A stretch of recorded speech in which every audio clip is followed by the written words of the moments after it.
So I had this idea. Probably a bad idea. Definitely a chaotic idea. What if for 24 hours I let my emotions make all my decisions? Not logic, not reason, not common sense. Just pure, unfiltered emotion.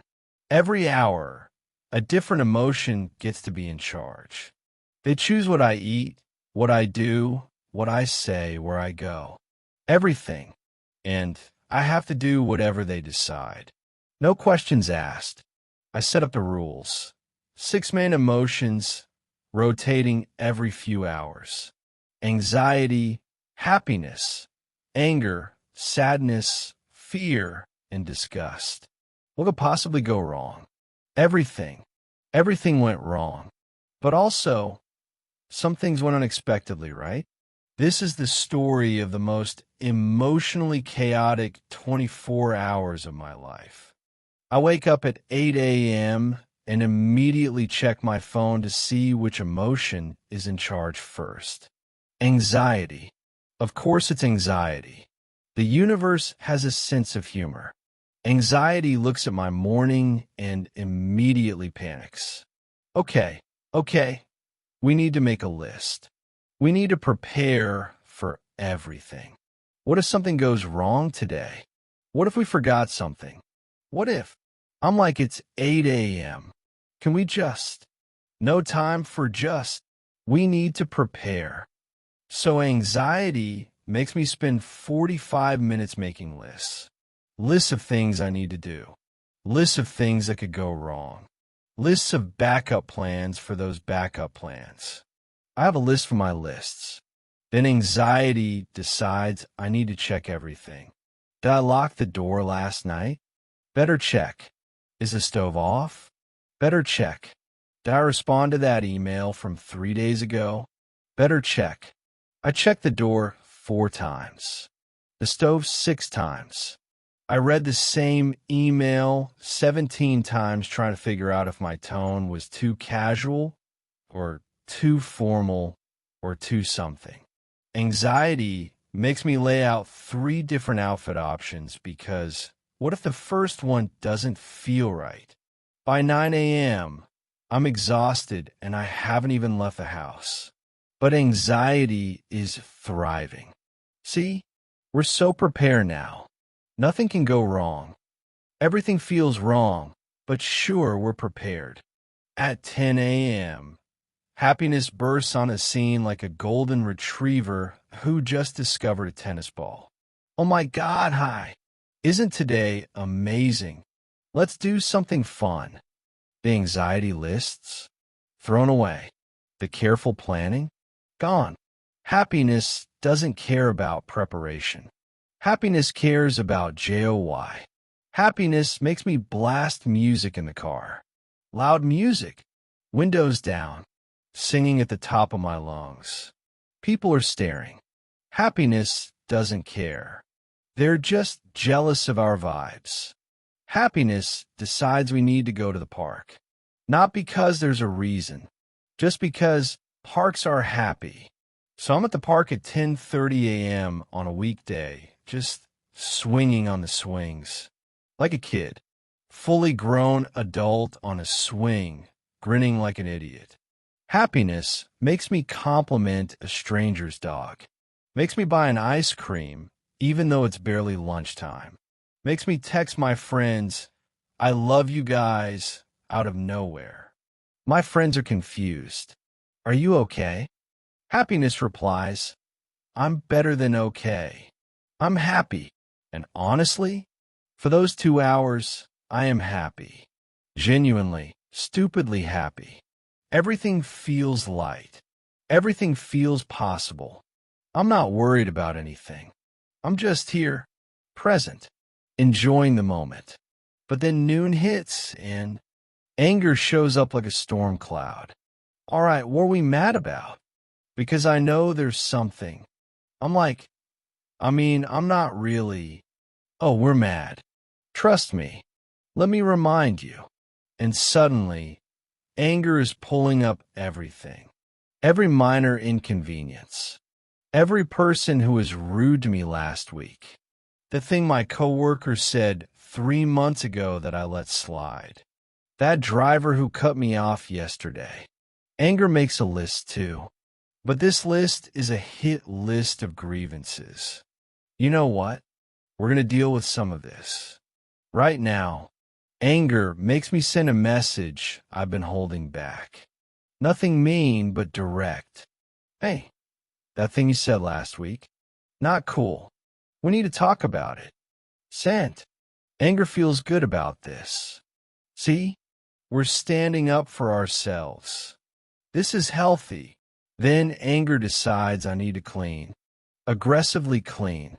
Because clutter? That's disrespectful to us. I'm scrubbing dishes like I'm mad at them.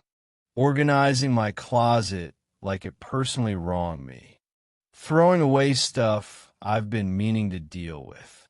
Anger is surprisingly productive, actually. But then anger sees an ad that's slightly annoying and wants to write a strongly worded email to the company. I'm like, maybe we should calm. Calm. No. Justice. I have to physically stop myself from sending an essay about why their commercial is misleading. By 2 p.m., I'm exhausted again. But my apartment is spotless, and I've addressed some stuff I've been avoiding. Anger nods approvingly. You're welcome. At 2 p.m., sadness drifts in like fog. Everything gets quiet, slow, heavy. Sadness looks around and says softly, "Can we just sit for a minute?" So I sit on the couch in the silence. Sadness makes me think about things I haven't thought about in a while. Old friends I've lost touch with. Opportunities one missed. Things I wish I'd said. Sadness pulls up my photo album. Remember this? It's pictures from years ago. Happy memories that now feel distant.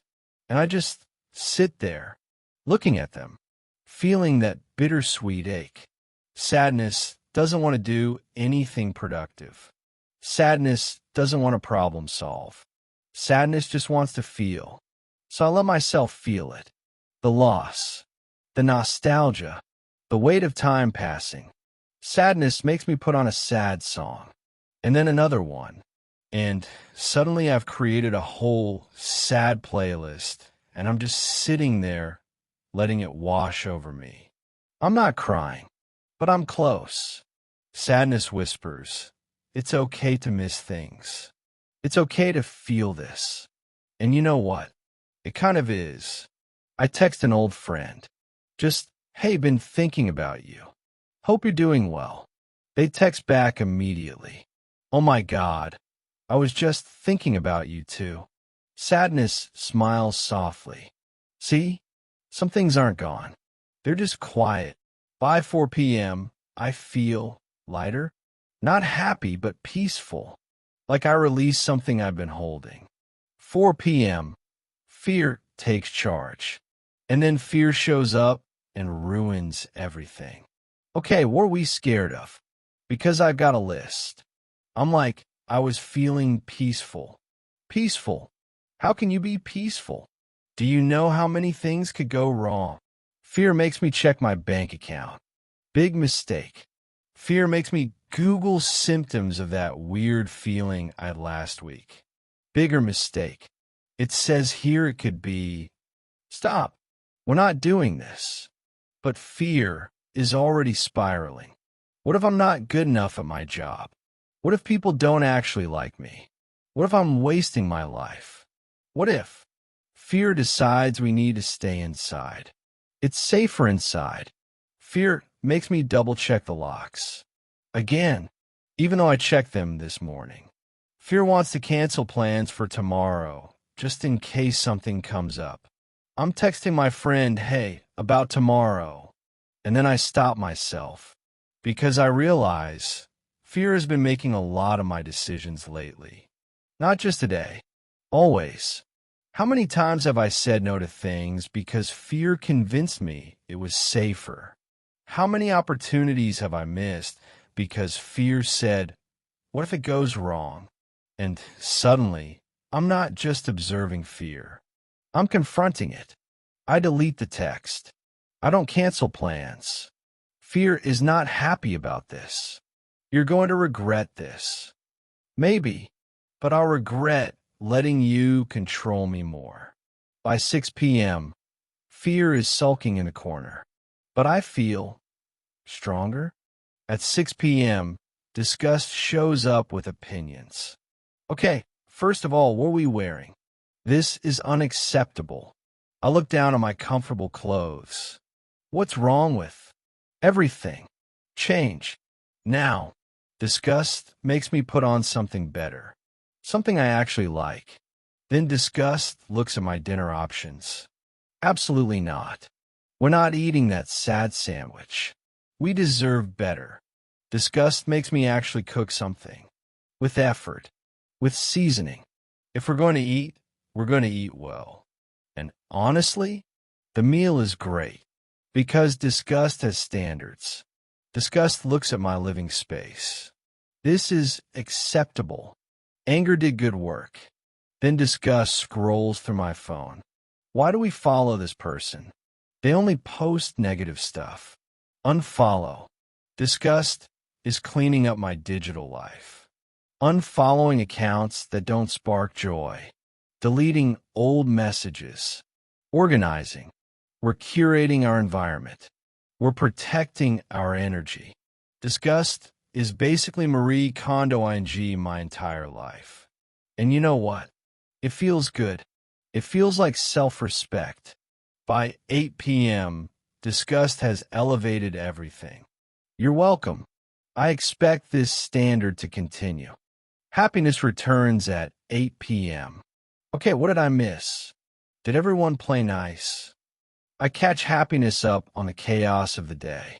Happiness laughs. Sounds like you learned some stuff. I guess. It was exhausting. That's because you're usually trying to control everything. Today, you just let it happen. Happiness makes me call a friend. Not text.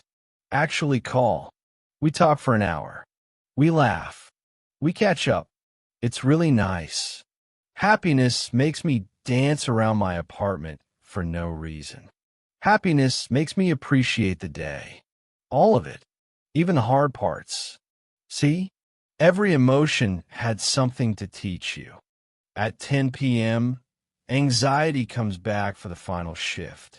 Okay, let's review the day. What do we learn? What do we have done better? What? Anxiety. Stop. Anxiety looks surprised. What? I learned something today. You're not the enemy. None of you are enemies. You're all just trying to help in your own weird way. Anxiety softens. I just want to keep you safe. I know, but I don't need to be safe all the time. Sometimes I need to be happy, or angry, or sad, or brave. Anxiety nods slowly. So, we work together? Yeah, we work together. But you don't get to drive alone anymore. Anxiety smiles. A rare, genuine smile. Okay, I can do that. So what did I learn from letting my emotions make decisions for 24 hours? I learned that every emotion has value, even the uncomfortable ones. Anxiety kept me prepared. Happiness kept me present. Anger gave me boundaries. Sadness gave me depth. Fear showed me what I'm avoiding. Disgust gave me standards. They're not problems to solve. They're information to listen to. And when I stop fighting them and start working with them, life gets a lot less exhausting. So here's my challenge to you.